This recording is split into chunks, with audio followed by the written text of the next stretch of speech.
the sort of 5-step process. First, make your requirements less dumb. Your requirements are definitely dumb. It does not matter who gave them to you. It's particularly dangerous if a smart person gave you the requirements, because you might not question them enough. Everyone's wrong, no matter who you are, everyone's wrong some of the time.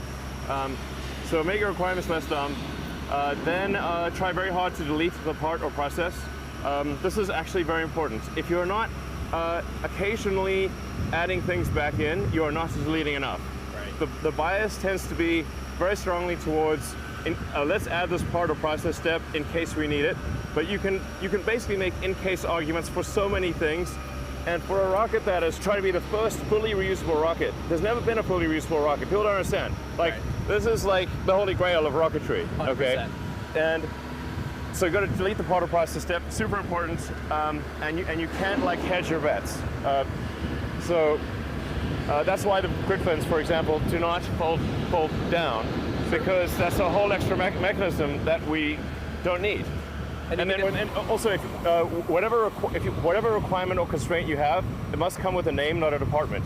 Because you can't ask the department, you have to ask a person. Yeah. And that person who's putting forward the requirement or constraint must agree that they must take responsibility for that requirement.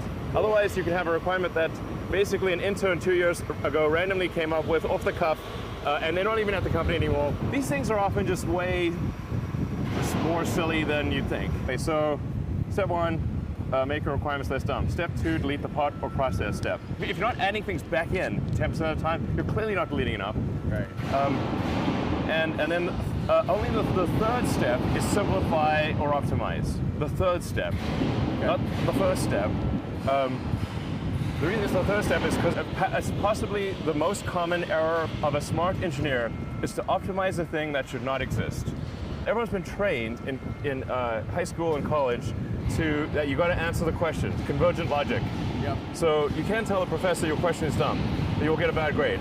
You have to answer the question. Yep. So everyone's basically, without knowing it, they got like mental straitjacket on. They'll work on optimizing the thing that should simply not exist. Right. And then finally you get to step 4, which is accelerate cycle time. You're moving too slowly, go faster.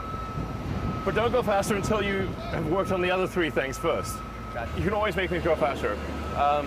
And then the final step is automate. Now, I have personally made the mistake of going backwards on all 5 steps, multiple times. Literally, I automated, accelerated, simplified, and then deleted. One example I've talked about before is like there were these like fiberglass mats on top of the Model 3 battery pack. They were in between the floor pan and the battery.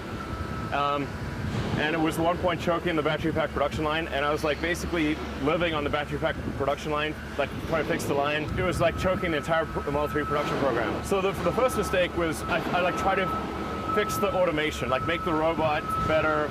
So automating was a mistake, then accelerating was a mistake, then optimizing was a mistake, and finally I said, what the hell are these mats for?